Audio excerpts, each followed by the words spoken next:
Assalamualaikum warahmatullahi wabarakatuh, anak-anak semuanya sekalian. Selamat pagi. Bagaimana kabarnya hari ini? Apakah sehat semua? Nah, jadi untuk pembelajaran kali ini, alangkah baiknya kita sebelumnya berdoa terlebih dahulu. Kepada ketua kelompok, silahkan untuk memimpin doanya terlebih dahulu. Oke, baik, terima kasih anak-anak. Di sini Bapak sebelum melanjutkan kepada tahap pembelajaran, di sini terlebih dahulu Bapak ingin mengabsensi siswa yang hadir dan tidak hadir. Apakah di sini sudah hadir semua? Tidak ada yang sakit?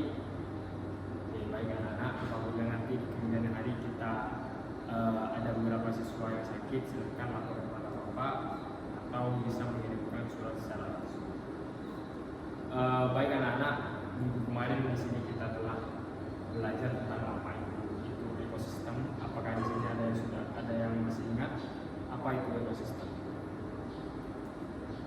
Nah, jadi betul sekali bahwa ekosistem itu adalah makhluk hidup, di mana makhluk hidup itu hidup di tempat tinggalnya masing-masing.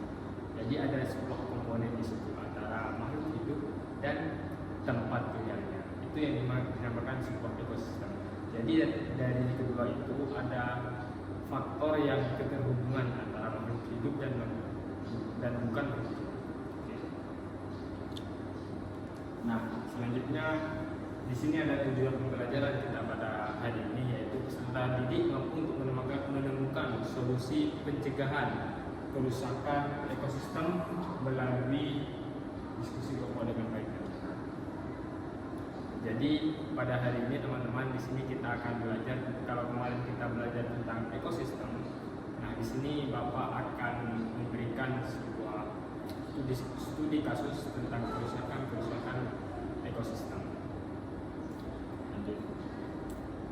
Nah, di sini sebelum melangkah lebih jauh tentang ekosistem, di sini akan lebih merujuk kepada apa sih yang ada di dalam ekosistem tersebut.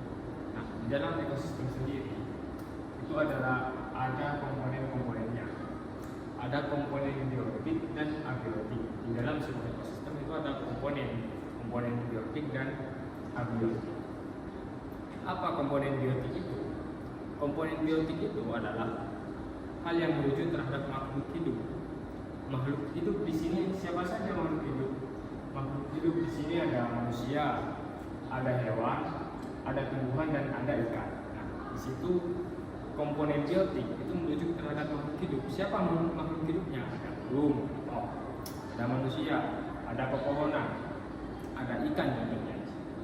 Nah, kemudian komponen abiotik itu apa? Nah, komponen abiotik itu tempat tinggalnya atau non biotik. Tempat di mana makhluk hidup itu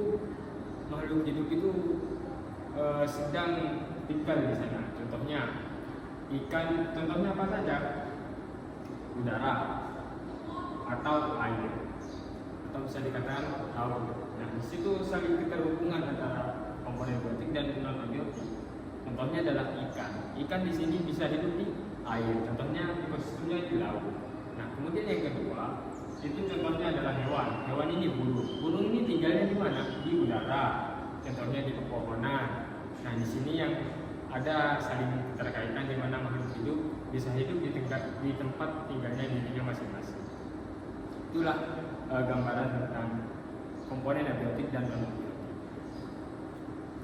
Nah, untuk selanjutnya di sini Bapak memberikan beberapa studi kasus tentang kerusakan ekosistem yang ada di sekitar kita.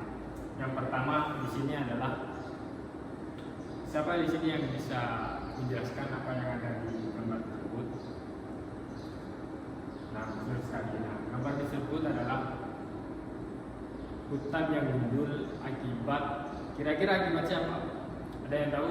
Hutan yang gundul itu akibat siapa? Akibat ulah siapa? Ulah manusia, betul sekali. Jadi hutan gundul itu yang merusak dari ekosistem sendiri itu adalah manusia. Nah, yang kedua, ini gambar apa? Ada yang bisa menjelaskan? Oke, gambar laut yang sedang banyak sampahnya. Nah, kira-kira ini akibat siapa? Akibat manusia juga. Nah, jadi di situ ada keterlibatan manusia dalam kerusakan ekosistem. Jadi di sini kira-kira solusi anak-anak silakan diskusikan terlebih dahulu. Kira-kira solusi yang baik untuk mengatasi hal tersebut seperti apa? Contohnya yang pertama, siapa di sini yang bisa menjelaskan bagaimana solusi untuk menghadapi hutan yang gundul ini? Nah, betul sekali bahwa untuk mensolusikan dari hutan yang gundul ini seharusnya manusia di situ tidak menebang pohon sembarangan, apalagi didiamkan seperti itu saja. Tidak lanjut seperti renegosiasi atau penghijauan hutan kembali. Nah, di sini teman-teman, anak-anak sekalian, di sini akan dapat merusak ekosistem daripada burung. Nah, ketika kembali ke tadi lagi, burung di situ hidup di udara, hidup di perpohonan. Nah, di situ dapat merusak tempat tinggal dari burung itu. Jadi kasihan burung itu kalau tempat tinggalnya dirusak. Bagaimana teman-teman atau anak-anak ini ketika rumahnya dirusak? Teman-teman akan tinggal di mana? Dan seperti itu. Nah, kemudian yang kedua, kira-kira solusi yang baik untuk mencegah dari sampah-sampah yang ada di laut ini seperti apa? Siapa yang berani? Nah, jadi solusinya seperti itu. Kita tidak membuang sampah sembarangan. Di sini siapa yang suka membuang sampah sembarangan? Oh, tidak ada, ya, bagus sekali.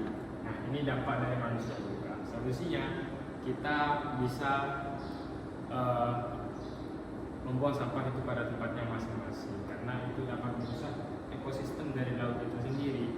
Contohnya tadi ikan di situ hidup di air atau di laut. Jadi kalau manusia itu membuang sampah ke laut, membuang sampah sembarangan ke laut, itu akan dapat merusak ekosistem daripada ikan itu sendiri. Jadi siapa di sini yang bisa menyimpulkan? Jadi itu teman-teman perihal ekosistem dan kerusakan. Di sini siapa yang berani menyimpulkan penjelasan Bapak dari awal sampai akhir? Kira-kira siapa yang di sini yang berani? Oke. Nah, betul sekali. Jadi kesimpulannya bahwa di sini tentang kerusakan ekosistem di situ seharusnya sebagai manusia di sini tentunya kita tidak bisa semena-mena untuk membuang sampah sembarangan, membakar hutan atau dan lain sebagainya, sehingga terjadi ketimpangan di ekosistem udara, kehutanan maupun di laut sendiri. Jadi kita sebagai manusia harusnya bisa menggunakan hal itu sebagaimana. Nah, kita sudah di penghujung pembelajaran. Di sini kira-kira ada yang mau ditanyakan? Tidak ada. Berarti bisa mengerti semua ya? Bisa. Oke. Jadi untuk pembelajaran kali ini Bapak tutup. Silakan untuk pada ketua kelas untuk mengikuti doa dari kita. Baik, terima kasih atas anak-anak sekalian. Untuk kesempatan waktunya kali ini kita bertemu di keesokan hari dengan semangat lagi. Bapak tutup di sini.